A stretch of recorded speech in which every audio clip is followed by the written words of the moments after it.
Welcome to the Utah Assistive Technology webinar, Basic Wheelchair Maintenance and Repair. Our presenter today is Tom Bowman, coordinator of the CREATE program in Salt Lake City. CREATE and UATP are both part of the Center for Persons with Disabilities at Utah State University. If you have questions, please click on the Ask a Question button at the bottom of your screen. When this training is done, please fill out an evaluation. The link is at the bottom of your screen. With that, we'll turn it over to Tom. Morning, everybody. Glad you're with me. Maybe not right here, but glad you're with me. This training will be pretty basic, but let's just jump right into it. This is me, CREATE Program Coordinator, as Jolene said. I was formerly employed as a safety engineer in manufacturing facilities in different parts of the country. I studied public health, industrial hygiene at USU, and got minors in chemistry and Spanish.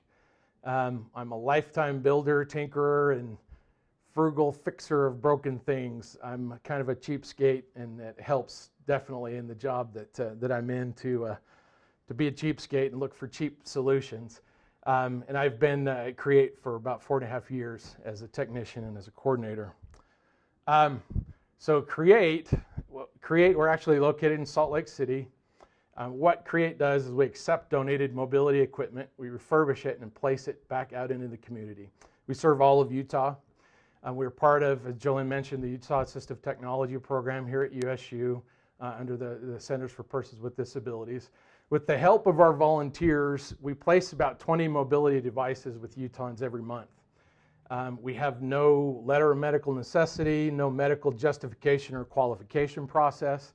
People can simply contact us at the number there or at the email, and then we can initiate services just with a stated need. And if you're wondering what CREATE stands for, there's no test on this. It's Citizens Reutilizing Assistive Technology Equipment. So that's the deep, dark secret there. So our objectives today, we're going to be doing basic training and information on maintenance and repair of wheelchairs and scooters using pretty basic equipment. I've kind of geared this so that, say, a new person, a new AT coordinator or whatever the position is called at a independent living center that maybe doesn't have much background in mobility could basically get some basics and get on their feet with this. So these are this is just an outline of what we'll be going over today. Basic tools in Section 1, Section 2, types of mobility equipment and different seating systems so that when I say something, you know what I'm talking about. Section 3, we're going over the basic parts of power wheelchairs and scooters, which is critical in basically doing some basic troubleshooting. Batteries are huge. So the Section 4, batteries and how to charge them, test them, store them, talk about capacity and voltage. We'll spend a good amount of time on that.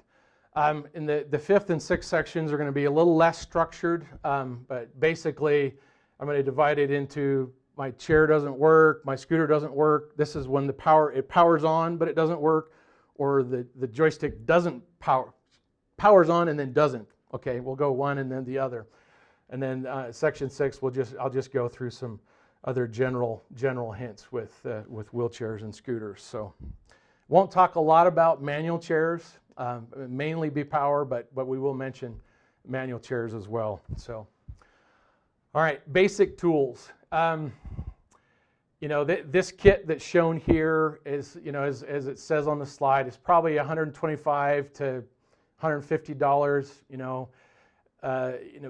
We're not, this type of work isn't as hard on tools as, say, like my colleague Clay Christensen here used to work on diesels. We're not putting that much torque on the equipment, so it's okay to buy cheaper tools, basically. So, this kit probably somewhere between $125 and $150. That might sound daunting, but if you don't have those on hand, work your way through that.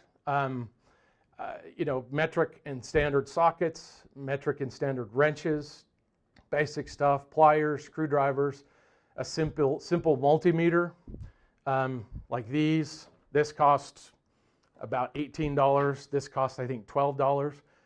Don't be intimidated by these. I have never had an electronics class in my life, and I use these every day. You can learn these. I took physics, but no real electronics. We'll also talk about a carbon pile battery tester. That's probably a little less basic tool, but you've got to have the ability to test batteries at some point. We go through, you see these on the screen here, all these little zip ties. I literally buy those by the hundreds. I suggest that if you're going to be doing some basic work on chairs, you get some of those as well. What you don't want are cables on a wheelchair to stick out so that they snag on things. A cable that's ripped out of a chair is, sometimes hundreds to thousands of dollars of damage. So that's really the importance of those zip ties. So if you have any questions about these tools, and as economical as they are, and other recommendations for tools, you can sure contact me. So this basic tool portion will be pretty it's very basic, but I'm not going to assume that people have a background in mechanics. So I'll just do some very basic things. You really want to avoid stripped bolts and screws, and if you don't know what that is, look at the top picture on the slide there. If you don't use the correct screwdriver, Allen wrench or hex wrench, or box end wrench, you can strip a screw or a fastener.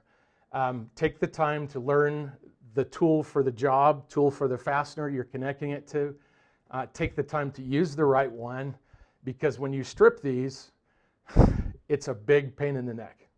You don't want to have to do that. Sometimes you simply inherit those situations, and you have to deal with them. But starting out from basics, use the right tool. The screwdriver in the bottom picture fits that screw very well. If you get one that's too large or too small, you could easily damage the screw, and then it's quite time consuming and very frustrating.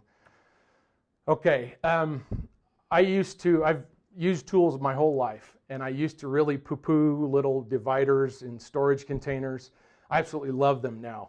If you've, like an independent living center or some kind of a care center, have very little to no space, I would highly recommend investing in these little tool rolls or racks. Immediately, if you look at that wrench rack there, you know exactly what's missing. Hey, where's my 13 millimeter wrench? It really helps, not just because you want to make sure somebody hasn't walked off with your tools, but you want to make sure that you haven't left it somewhere else too. So they're well worth the investment, and they can be very economical. Okay, basic tools, current and voltage. We're going to talk a little bit about voltage and current, mainly voltage here. Okay, and we're going to use, if I could zoom in right here for a little bit. So do not be intimidated by a voltmeter. Okay, this is very inexpensive. We're dealing with direct current, battery power. Okay, so this is not really that dangerous. So it could, if you're looking at AC power and what comes out of the outlet, it's definitely a different story. So okay, so this is a voltmeter. You can see the on and off button right here. Okay, whoops, that's the whole button.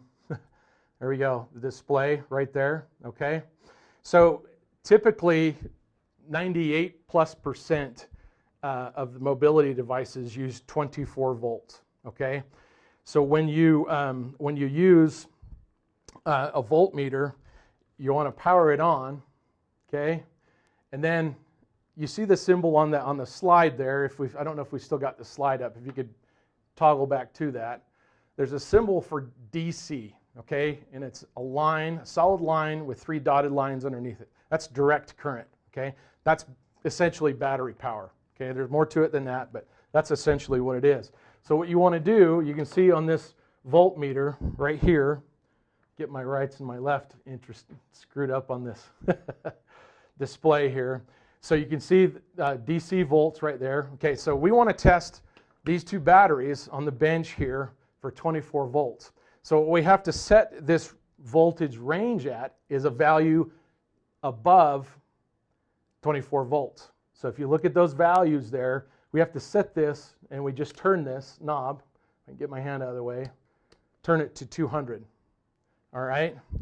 Don't be intimidated by these. They're cheap. Yeah, if you damage one, which is hard to do, you know, it's not a big deal, okay? So let's see, I'm going to try and get that display there.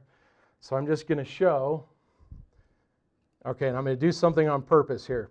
Okay, I'm showing, get this hand out of the way. I'm showing negative volts. Is it possible to get negative volts? You just reverse your polarity on your probes, okay? So red is typically positive, black negative. Okay, you turn it on there, and that's reading with 2 of these batteries connected, 25.8 volts. So that's to be expected, and that is most of the mobility devices. Okay, so here's your procedures. I kind of jumped ahead on the voltmeter usage. So turn your meter on. Okay, move the selector knob to DC volts. Okay, I'm going to show a different meter because that step 3 mentions an auto ranging meter. And if we could zoom in just for a split second on this meter, and there's lots of different meters out there. So you notice that the volts DC right there shows 1,000. Okay, that means this is auto ranging. Anything below 1,000 volts, it automatically ranges appropriately. I'm not used to looking at the mirror image of things. Sorry about that. There we go. Okay, so then this is, I wanted you to see a different type of voltmeter, and there's a different one displayed on the slide as well. So don't be intimidated by these. If you've never used one, they're very simple, and we'll show you 2 pretty critical things you can do with that. Okay, so place the red on red, black on black, read the value, get a negative value, you just reverse the probes. Okay, it doesn't turn anything off. Doesn't hurt anything, I should say. Make sure you turn your voltmeters off. Most of them do not turn off by themselves. It's really frustrating to pick up a voltmeter or a multimeter that has no battery in it. Okay, so one other thing with the multimeter, a voltmeter, continuity. And I'll talk a little bit more about what continuity is, but in essence, well, let me demonstrate it. Okay, continuity is kind of what it sounds, just what it sounds like. Most people say when something electrical isn't broken that it has a short. A short is when the positive and negative touch and there's sparks. When there's a broken wire, it's called an open or an open connection. Okay, so what continuity does allows us to test for things that have a good connection. Okay, so all right, so I've switched this multimeter. If we could zoom in here, I've switched this multimeter to the continuity symbol. Okay, and you've got that on the slide as well. And you see that little horn symbol on it? Okay, that means you're now set up to test for continuity. And I don't know if you'll pick up this little beep, but hopefully you can hear this. I'll lean in. You pick that beep sound up? Okay, what that means is these 2 probes, there's a solid connection between these. Okay, so how you can use that on a wheelchair, let's connect these 2 red wires together. If we want to test, these wires. Okay, say these are on a wheelchair. We want to know, hey, is the wire good? So what we could then do is attach a probe. Whoops, and it falls down. You attach a probe to each end of this wire, and if you get the beep, reconnect here, that means these wires are good. We're getting a solid connection. Now, don't know if you can hear that little beep going on right there, but as soon as I disconnect this, okay, that means there, you know, if this were on a wheelchair and you didn't get that beep, that would be, or it was intermittent, that means you don't have a good quality connection. So you've got the instructions there on how to use a voltmeter or a multimeter, same thing, to test for continuity. There's another way to do this with resistance, but this is simple. Listen for the beep, turn the voltmeter to the continuity setting and listen for the beep. So pretty simple. Try it. If you have questions, get a hold of me, call me. So, all right. So this is called this battery tester. This type of tester is called a carbon pile tester. It's probably the least basic tool we have, a little bit more complex. If you've got any background testing batteries in a car, this will be familiar to you. Ideally, if you're working on a lot of wheelchairs, you're going to get a much more expensive tester that will give you a different result. But I bought this. This is no plug for Harbor Freight, but this was, about $21. Okay, so not a huge investment. And for the most part, it'll at least give you an idea of the condition of a battery, okay? So when you go to test an individual battery, now keep in mind this is not something you can do while the batteries are in the chair, okay? We'll show a different way to look at charge in a chair. So you have to have the batteries outside of the chair. If you've bought batteries or somebody donates batteries to your sensor, and you want to test them, this would be what you would do. First of all, you're going to want to charge them and then let them kind of rest for a half hour to an hour. So fully charge them. I'd charge them overnight, let them rest, and then you're able to charge with a carbon pile tester. I'm not going to do it with these batteries. The batteries are really small and these are really large clamps, but I can demo it. Well, maybe I should because I'd like to show you, get it on the edge of the table here and have a little zooming action going on. If I can get these big clamps to cooperate with the little batteries. Now these batteries are not fully charged, so I don't expect. So are we getting this display right here? Okay. With this particular tester, once you have the clamps set up on the terminals, what you do is the instructions on this specific tester, some of them say longer time, some of them less time, but you're supposed to hold this switch down. I'm going to move that so we don't get glare on that. So what you'll see, okay, you hold this down for 5 seconds, and that shows, now this is a 12-volt battery, okay? This shows that it's a bad 12-volt battery, okay? You simply hold it down for that time and watch where that needle ends up. Now, what you'll expect to see, these are pretty small batteries, not much current draw on them. There's a heating element within this that heats up. It puts a strain on the battery to do this, and so it tests it. So it's not surprising to me that these batteries are bad. These are just for demo purposes. So this is an idea that you can use, and that's a teeny bit warm there, to test batteries. Batteries are pretty critical, and we'll talk more about that in a little bit here. All right, mobility equipment, types of mobility equipment and seating systems. Power wheelchairs are powered by 2 rechargeable lead-acid batteries, and they're operated through a joystick. Power wheelchairs are not scooters. There's a big difference. We'll talk about scooters in a little while here. There are 3 main configurations of power wheelchairs: front-wheel drive. Notice the large wheels on the screen there. The large wheels are on the front. Front-wheel drive chairs tend to be very maneuverable. There's a slightly larger turning radius than some other chairs. The controls are pretty intuitive. Notice there's only 4 wheels. You're seeing a side view, but there's only 4 wheels on the ground at any one given time. They're decent for clearing moderate obstacles. The first wheel that comes in contact with an obstacle on this chair is the larger wheel. So it tends to be a little bit better about clearing obstacles.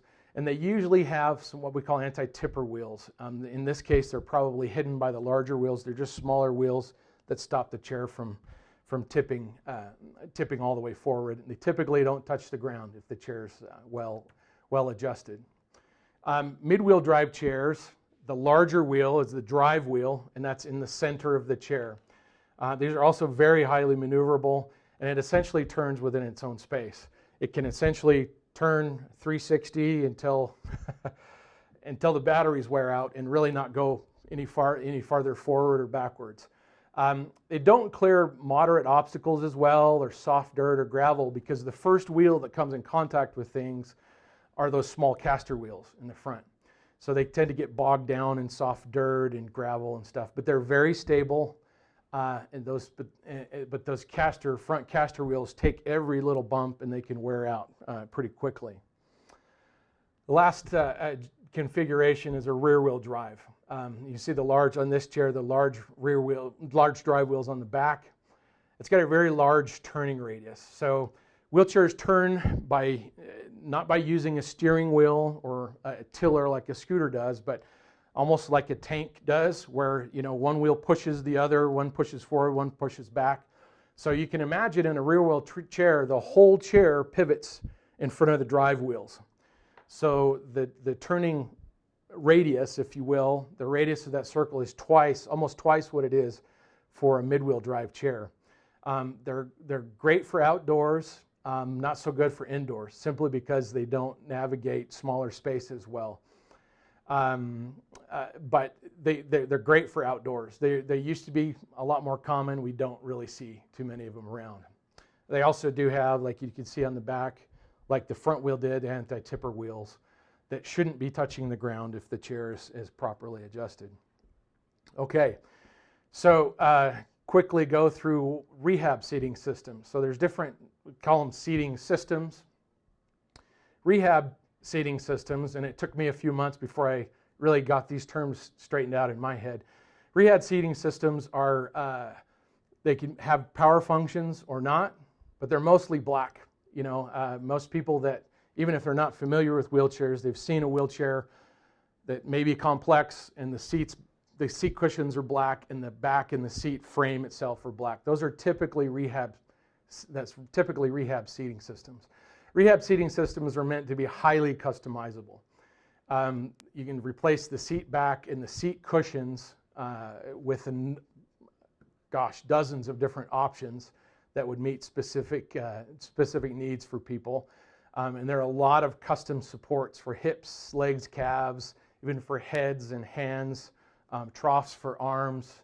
It's pretty amazing what you can, the different needs that you can accommodate with a rehab seating system. The seat size, the cushions, the power functions, all of that is tailored for each specific user. So it's actually kind of gratifying to work with this to meet specific needs, especially when someone is not well fit in the current wheelchair that they're using. So I mentioned in the previous slide, it mentioned that rehab seating can be powered or non-powered, which means that elements of the seat can move electrically. It's not hydraulic. It's all electric, okay? So in the power seating, rehab seating systems, the function of tilt is like the bottom picture below, when the back and the seat move at once. That's tilt. Recline, in the way we use it, is when the back only moves. Power elevating leg rests is exactly what they sound. Either individual legs can raise or legs lift together, depending on the specific chair.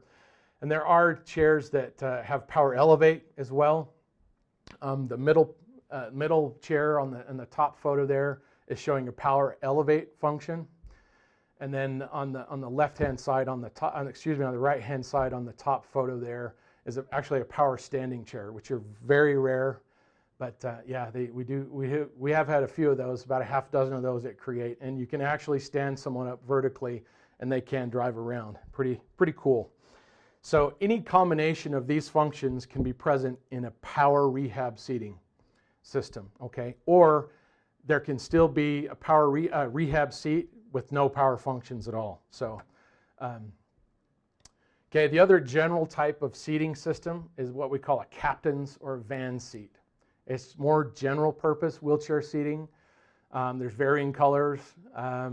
Typically for users that are less impaired, maybe spend fewer hours in a chair each day. Situations vary greatly, but they're more generic in purpose. They can't be customized nearly as well as much as rehab seating. So we've got rehab seating and captains or van seating. Okay, we'll talk a little bit about manual wheelchairs. Rigid, there's three main types. Rigid frames are the lightest, they're most durable, the best quality components. They're the most expensive. A lot of the frames are made out of titanium and aluminum, which is a big problem when we go to repair them because, yeah, it's very special, highly specialized welding. The frame itself in a rigid chair does not fold up sideways like a lightweight folding does. The wheels are typically removable, and the back will fold forward. So if you can look at that image there, imagine it without the main wheels, the large wheels, and then the back folded flat. Still is pretty compact, you know, if it has to fit in a back seat or something, but not quite as compact as this next type. Lightweight folding, and I should mention on the rigid frame wheelchairs, the manual chairs, they're by far the most expensive, and typically those people that are in a manual wheelchair most of the day are using rigid frame chairs. Lightweight folding collapses side to side. You see the bottom photo there versus the top. The wheelchair collapses in and of itself.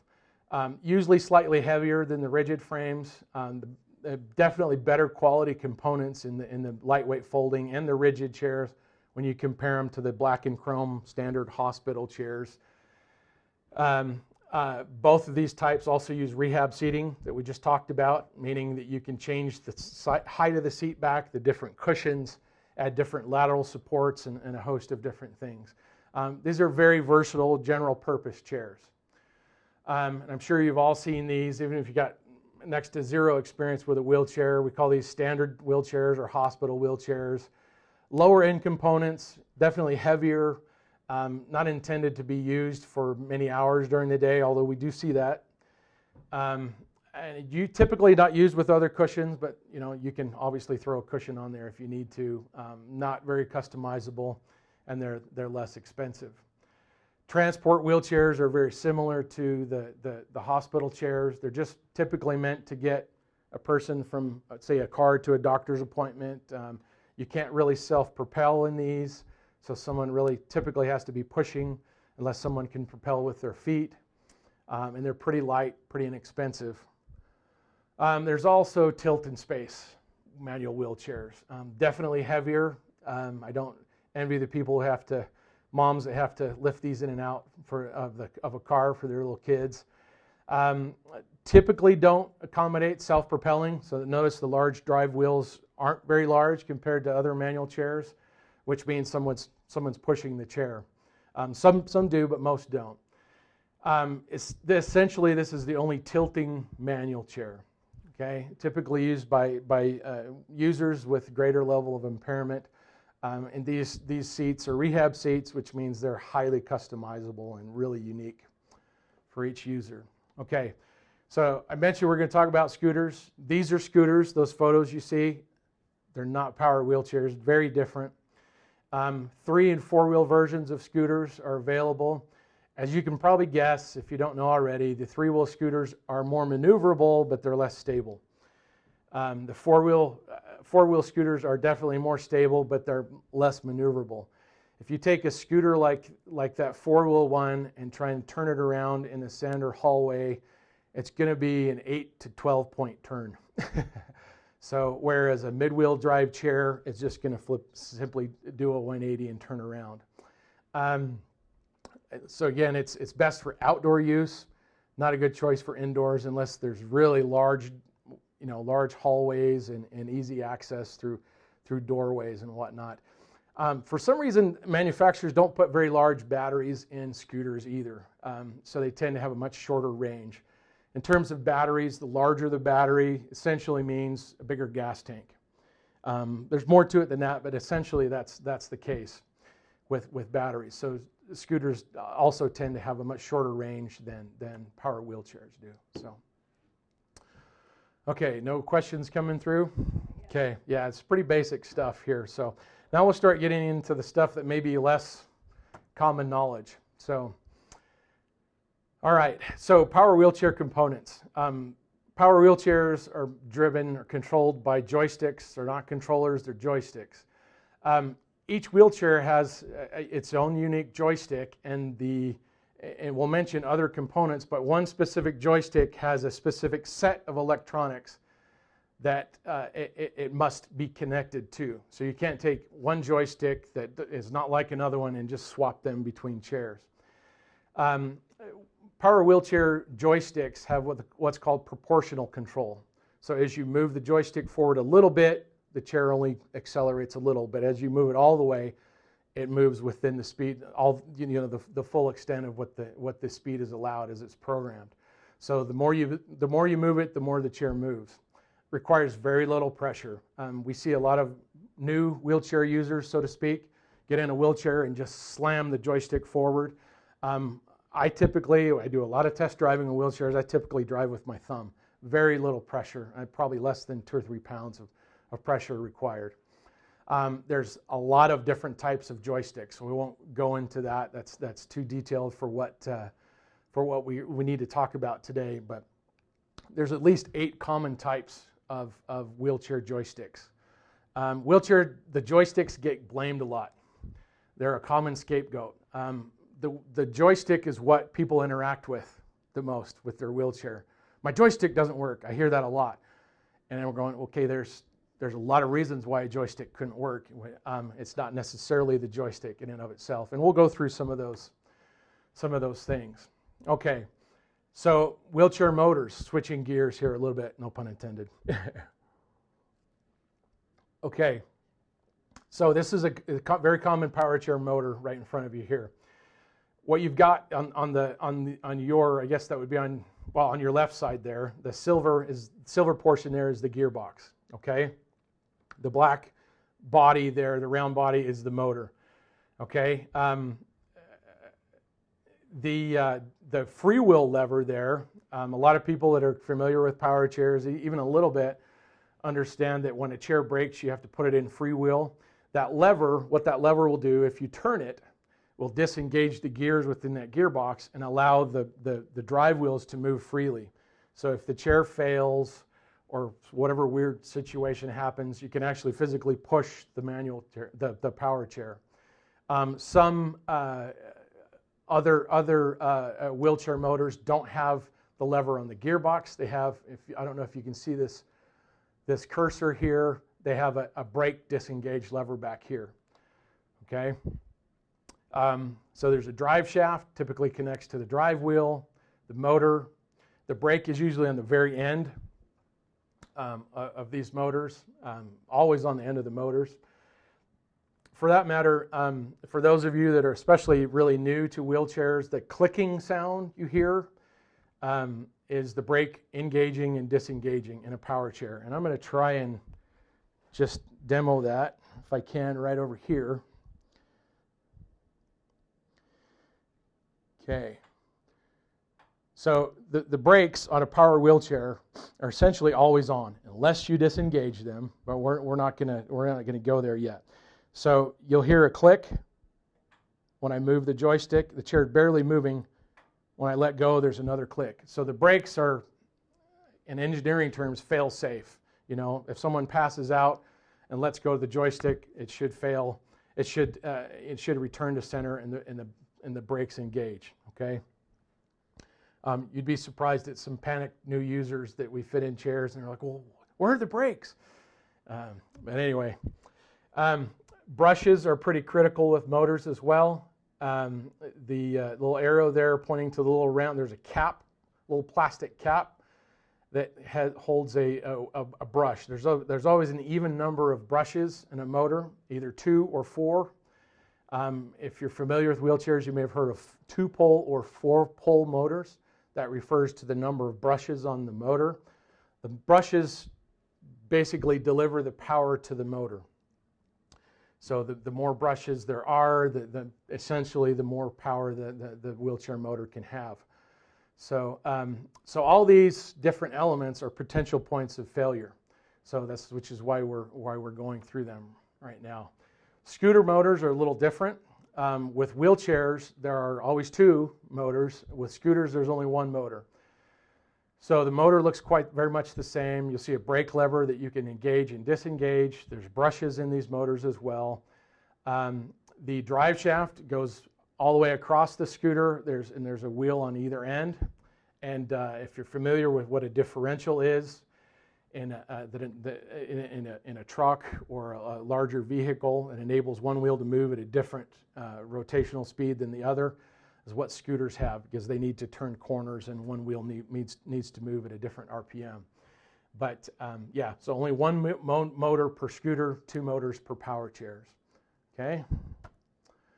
So this right here, when I saw this or similar diagram for the first time, I'm like, wow, okay, that's cool, because these are the basic elements of a power wheelchair right there. Okay. So in the center of that, you see what looks like a little computer, and it's called a power module. Sometimes it's called a controller. Okay. So in essence, you've got 2 batteries. We talked about 24-volt batteries, 2 12-volt batteries, which makes 24 volts that feeds in to the power module. Okay. The power module is the central computer, if you will, and the joystick gives input to that computer, to that power module, and it sends power out to either motor. Now, if you're turning, say you're turning right, okay, and want to just turn 180 degrees, turn yourself around. You turn right, what it will do is it will tell the left motor to go forward and the right motor to go backwards. Okay, so all that is controlled when you move the joystick to the right. The computer translates that into signals for the motors, and tells two motors to do opposite things. Okay. Now, why is it important to understand this? When you're looking for potential points of failure, you need to basically have this diagram in your head. Okay. This is a basic power chair, and there's a lot of power chairs that also have power seating. But in essence, it's the same thing, but there's another little module, advanced seating module or advanced actuator module. That's just another smaller computer. Typically on the back, let's see, I think there's a cover off of the back of this, and I can show you what these modules look like right here. This is that secondary module right there. Okay. So you'll see a lot of different connectors, and it might be, looks like a rat's nest of wires. In essence, this is what even a more complex chair is at its heart. Okay. So again, when you become more familiar with these, in essence, that's what you're dealing with. Either the simple diagram on before this one here, or this one. So it was really helpful to me as I was learning this to have that in my head. So, okay, scooters, very similar. You have a module, a control module that regulates the power from in scooters. The control is not a joystick; it's called a tiller. You have a lever to move forwards and backwards, but very, very similar diagram there. Okay. All right. Terminology: the large wheels are drive wheels. The smaller wheels are caster wheels. Caster wheels typically not only roll, but they also swivel 360 degrees. Okay. A lot of people wondering what these little teeny wheels are in front. A lot of new people that are new to wheelchairs wonder, well, those wheels aren't on the ground, and the small ones in the front. Those are a safety feature, stabilizer or anti-tip wheels to keep chairs from tipping over. Okay. All right. Batteries are pretty big in terms of what we deal with in wheelchairs. Battery types. These are all wheelchair batteries are valve-regulated lead-acid batteries, or VRLAs. Okay, if you use the approved batteries, they're sealed and they're safe for public transportation. And there's 2 general types: AGMs or gels. As we've mentioned several times now, there's always 2 batteries. Okay, in mobility devices, there's very few exceptions, and there's such outliers that we won't even really talk about them. They're lead-acid batteries. Most cars have lead-acid batteries as well. These are slightly different type. Excuse me, because they are sealed, and you don't need to add water to them. I need to add water to me. NiCad, lithium, and other battery types are typically not in use in mainstream mobility devices. There are mobility devices that are kind of more outliers that use lithium packs and everything, but the main, devices that are covered by by insurance and they're dealt with by professionals don't don't have NiCad batteries or lithium batteries. Okay, we beat this to death a little bit, but two 12-volt batteries are required for mobility equipment. And if one goes bad, you got to replace them both. You know, if you know, I use the analogy of, you know, somebody in the Old West driving a wagon and one horse is good and one's bad. You know, basically, eventually they both become, you know, even the good horse gets worn out. So you can't replace one battery and not the next, okay? And I was hoping to have a battery to show you, but there are actually cells within a battery. So a 12-volt battery has 6 divisions in it, each one with 2 volts, okay? So when a battery truly fails, one cause of failure is what we call a bad cell. So if a battery measures about 12 volts and one of those 6 cells goes bad, when it's fully charged, it will only get, you know, even if the rest of the cells are good, it'll only get up to about 10 volts. Okay, another big cause of battery failure is basically, I call them starved batteries, okay? It's basically due to a lack of charging for a number of issues. A bad charger, infrequent charging, or somebody leaves their chair for a month and comes back, or poor connections. Remember the diagrams that we saw? Any of those connectors that lead to the batteries, if those are bad, then basically the battery doesn't get fully charged, and it can basically starve the battery and it will lose capacity. Okay, the 2 main types that I mentioned before are gels and AGM. They're both lead acid batteries. Okay, the acid is sealed in these batteries, so you know, if you drop the battery, the chair falls, or it's in public transit and heaven forbid falls off a lift or something, the idea is that the acid won't leak out. Also the same for airplanes. If there's a, you know, bad landing or something, you know, they don't want acid leaking for obvious reasons. AGM batteries are absorbed glass mat. I had the manufacturer describe it to me as basically kind of like a fiberglass sponge that holds the acid in. Okay, gel batteries, instead of having the sponge, they basically have a gel that is the acid. Okay, gels are more expensive than AGMs, but gels have far more charge cycles. Now this next slide kind of rocked my world when I first saw it. So if you and your center or shop or wherever the case may be are looking at gel batteries versus AGM batteries, you really need to understand this graph. So what you see on the left column there is depth of discharge. It's not Department of Defense. Depth of discharge. So the amount of battery from 100% that it's discharged. So 100% depth of discharge is 0 charge. 80% discharge, it's only got 20% of the charge left, and so on. So 10% depth of discharge, it's still got 90% of its discharge. So these are charge cycles. So that's essentially, if you charge once a day, how many days you can recharge a chair. So let's take the 50% depth of discharge, which means you got half of your charge left at the end of the day. And with a gel battery, you have 1,000 charge cycles. So almost 3 years use of charge cycles on a gel battery, okay? With an AGM, you have half that, okay? And you can look up and down that graph to realize not only the fact that gel batteries last a whole lot longer than AGM batteries, but what the depth of discharge does to the life of your battery. So if you're, and I know people who believe in this, they have to discharge their batteries down to 80% and then charge them. They're going to charge them too much and wear them out. That's bull. that's bupkis. Because if you look at the 80% discharge, okay, let's just look at the gel, okay? If you discharge to 80%, you limit your charging cycles to 600 charge cycles, okay? As opposed to 50 or 25% discharge, okay?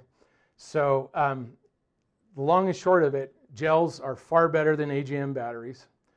And charging, you could charge, if you only used 5 to 10% of your chair, of the charge in your chair, you could charge, you know, theoretically for 5 to 6 years, the batteries will last you, okay?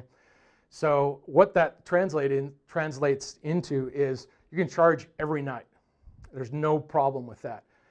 Batteries, down to the third point on this, functional modern wheelchair chargers cannot overcharge batteries. Okay, per RESNA ANSI standards, the chargers turn themselves off after they fully charge the wheelchair, and when the chair, if it's left, say, for a week or more, the charge drops in the chair, the charger kicks back on, tops the charge off, and turns itself off. Okay, older chargers, that are 20 plus years older may not be this quote unquote smart, okay? But modern functional wheelchair chargers cannot overcharge batteries, okay? So other myths, you cannot, if you have a separate battery and you put it on the ground, it will not discharge, okay?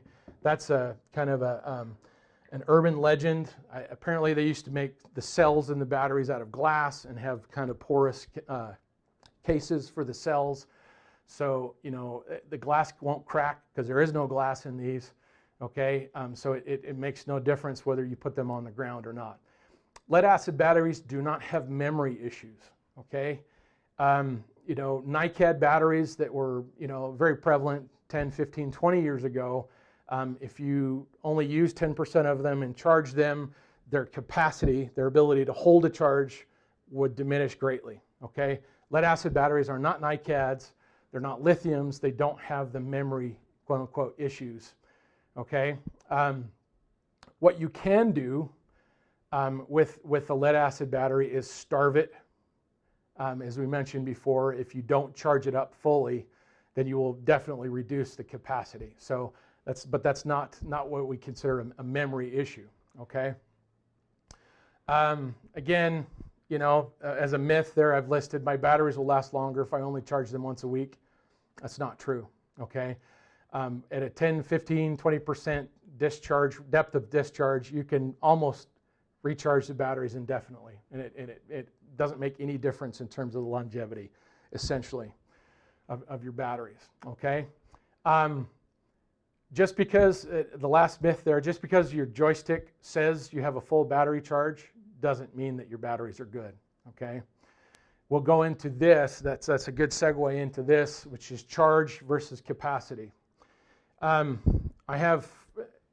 is it always the guys that come, the husbands of the clients that we have, they come in and they're like, well, why won't these wheelchair batteries last 5 years? My truck batteries last, 10 years. Batteries in wheelchairs are the sole energy source, okay? There's no gas engine. I know of no commonly available hybrid wheelchair that runs on gas and electricity, okay? So remember, the batteries are the only energy source for a power wheelchair. These wheelchair batteries need to be marathon runners, not sprinters, okay? So car batteries give a big jolt of electricity. They're called cold cranking amps. They start the engine, and then they kind of sit in the background, okay? Wheelchair batteries need to last a long time, a slow, constant discharge of its current, and so they're different animals, so to speak.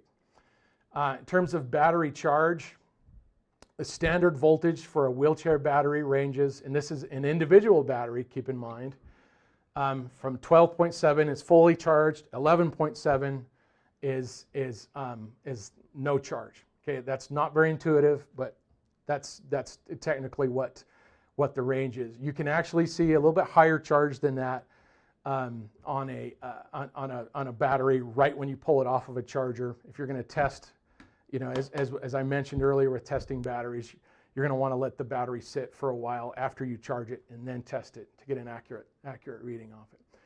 Okay, so I want to do a little bit of a demo here. I showed you how to test battery voltage right on a let me flip this around, right on the battery. You can also test the voltage on a wheelchair, whether it's on or off, without even looking at the screen. So let's see, I'm going to turn this a little bit to the side. Well, no, that's not going to work either. We don't need to see the display screen. What I need to see is this port on the bottom side, right here, right there. Okay, guess I need another tester. Okay, so I've got my range set to 200 volts DC because we're going to, remember, I know we've beat this to death, but there's 24 volts in a wheelchair. Okay, so these two holes right there. Okay, you got negative volts. Oh, my polarity is reversed. Big deal. Okay, so what does that tell me? That tells me, hey, I've got batteries connected to the power chair, and there's electricity all the way up to the joystick. Okay, if the joystick does not power on, but I've still got power here, that means there may indeed be an issue with the joystick. Okay, so again, this connector is called an XLR connector. It's old microphone type connector. I can show you the other end of it. If you're familiar with wheelchair chargers, this is the opposite end of that. Okay, so what you're doing is testing two of those holes. And don't worry, you can't put these in the wrong holes on here and blow the chair up or shock yourself or anything like that. Okay, so if you don't get current across these, your voltage across these, that would tell you there's either bad batteries or a bad connection somewhere within the chair. Okay. All right, so charge can be checked on the joystick display if it's working, but you can also check it in what we call that charging port or the programming port too. Okay, mobility batteries, AGM and gel batteries, most of them are approved for public transit and air travel.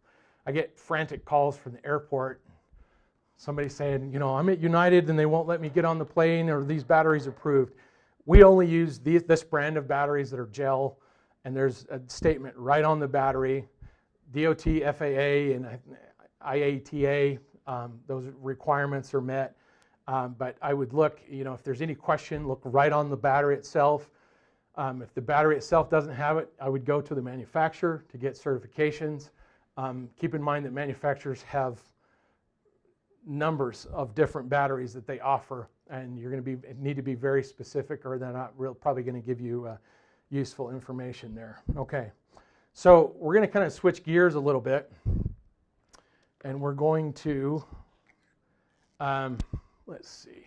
I'm going to back up here. And how much time do we have? Like 5 minutes? 10 minutes? Okay. All right. Okay. All right. Well, I'm going to go joystick out of center. Okay, be nice. Sure, now this chair is... Okay, now it's... Oh, this is pushed forward. That's why. Okay. All right, so we're going to take basically a case, and I think we said what? Joystick does not power on, or joystick does power on, but the chair won't move. So if that's the situation, you know, in an independent living center, you get a wheelchair donated, the chair turns on, but it won't move. The biggest thing, and this, some of you will laugh, but the biggest problem is typically the fact that it's in freewheel mode. Okay, some chairs, when the chair is in freewheel, won't move at all. Okay, but in this case, we can have this chair in freewheel. So notice I can push the chair. The chair will drive on one side, not the other. So make sure it's in freewheel. Okay, I know that's painfully obvious. Okay, the chair being on and not working. Make sure that the control buttons are responsive. See, I can't quite move this to show the knobs, but there's a speed knob on a lot of the more complex.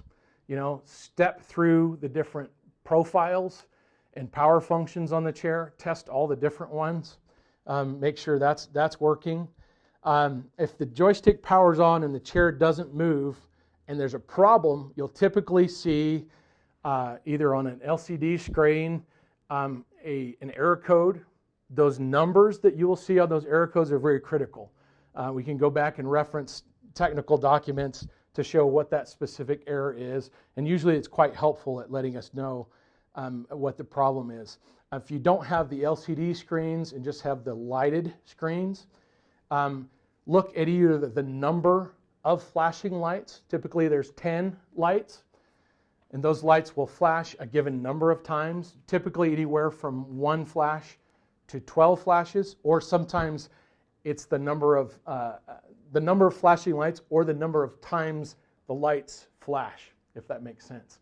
So there are 2 different ways, but it will give you typically a number, again, from 1 to 12, and those numbers mean specific things. So another critical thing, if the power is on a wheelchair and the chair won't drive, and I'm going to need to somehow, can you tilt that down to see this screen? Right where my finger's pointing, right? Can you get down? Maybe I should back up a little bit more. Okay, maybe we'll navigate this just a little more.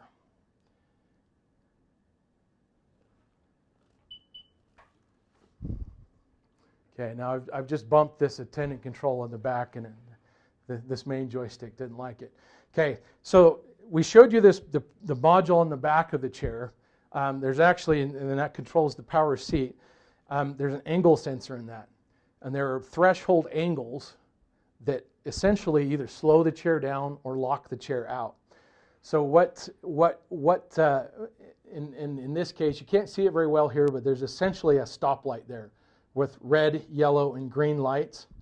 As you tilt this chair back, and you won't be able to see this, but as you tilt it, in this case reclining the chair back, immediately that light went from green to red, which means now if I put it back in drive mode, the chair is on, the wheels, it's not in freewheel, I can't push the chair, but the chair won't drive, okay? So again, power's on, chair won't drive. Check the other things we mentioned, and also if it's got power seating, return it to what we call the home position. Straighten the chair back, retract the legs, and see if you can get the chair to operate that way. We're going to move that forward, and that should clear. Yep, okay, so it went green. And now the chair will drive, okay? So those are basic things to check if a chair won't drive. Now, about 3 years ago, I got a frantic call from a PT, a physical therapist, in a school somewhere in central Utah that said the chairs that she just bought from us don't work. There's one other reason why a chair would power on but not move, and that's if the charger is connected. So this chair drives right now, but notice when I plug the charger in, as a safety feature, the chair won't drive.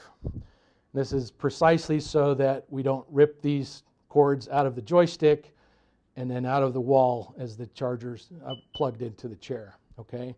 So in essence, that's chair powers on but won't drive. There's a lot more that we could go on, but those are some basic tips that to how to deal with a chair that powers on but will not drive, okay?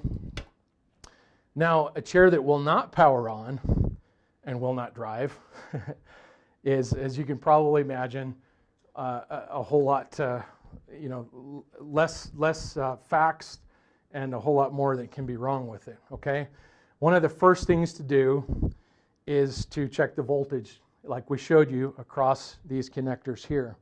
So we already know that this is about 25 volts, okay? And if you remember, 12.7 volts is a full charge on a 12-volt battery. So multiply that by 2, okay? 25 volts. My polarity's reversed here. So 25 volts is enough charge to move a chair, okay?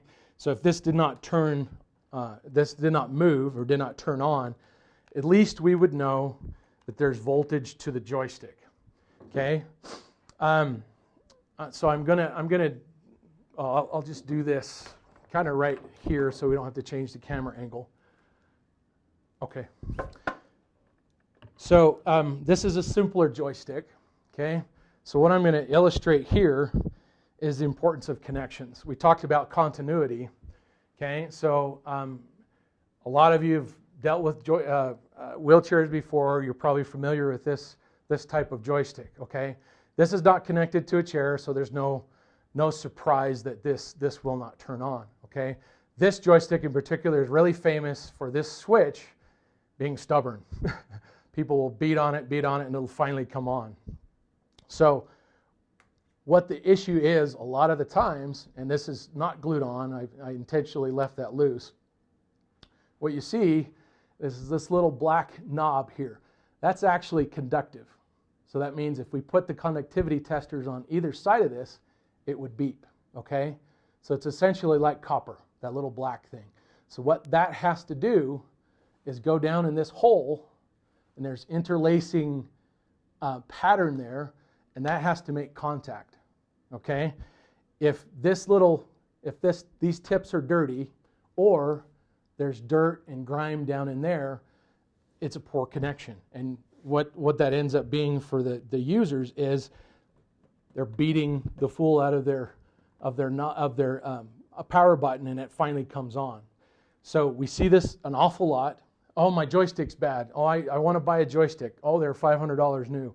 A lot of times you can simply, if you're daring enough to do this, you can definitely try it yourself. But you can take a sharp pick, and dig this out. They're typically glued on. Most of the time it's with a very thin double stick tape. And I use denatured alcohol to clean, but you clean all the excess adhesive out of here. You can actually put denatured alcohol down inside here. It evaporates very quickly. It's non-conductive, okay? And I use Q-tips to clean. This is actually a circuit board underneath the seat. You see there those copper leads there. Okay, it's printed pattern on a circuit board. Okay, so clean those really well. I stick some compressed in there, and try and blow some of the excess alcohol out of there, remove all the adhesive residue, get it super clean. Then I also clean the back of this, okay? These little, if these little black dots, if you will, have worn out, you're not going to be able to clean this and replace it. You're going to have to buy a replacement version of these. My wholesale cost for my supplier is $45 for this little piece of rubber, okay? You can sometimes find these for a specific joystick on eBay and stuff like that. That would be cheaper than buying a new joystick. But anyway, so if this button is broken, or those little conductive tips on that are broken, then you're not going to be able to do this. But anyway, so clean this thoroughly, even down inside there, blow out the excess alcohol, clean this, then re-glue it on. Now you will only want to apply glue where these buttons are not. Okay, so if you can see how that compresses. Okay, if you put glue on the bottom of that, when you push it down, it won't ever come up. Okay, so this is the $10 fix to a $500 problem right here. I typically use automotive trim glue on this. There's no wheelchair joystick glue. I use quite a few different automotive type glues. I can show you. I actually brought the glue with me. This is the brand that I've used. There's plenty of other, I'm not making a pitch for 3M, but I really do like this glue for this very thing. This glue also is very good at gluing joystick knobs on, which I got very tired when I first started doing this job at gluing joystick knobs back on.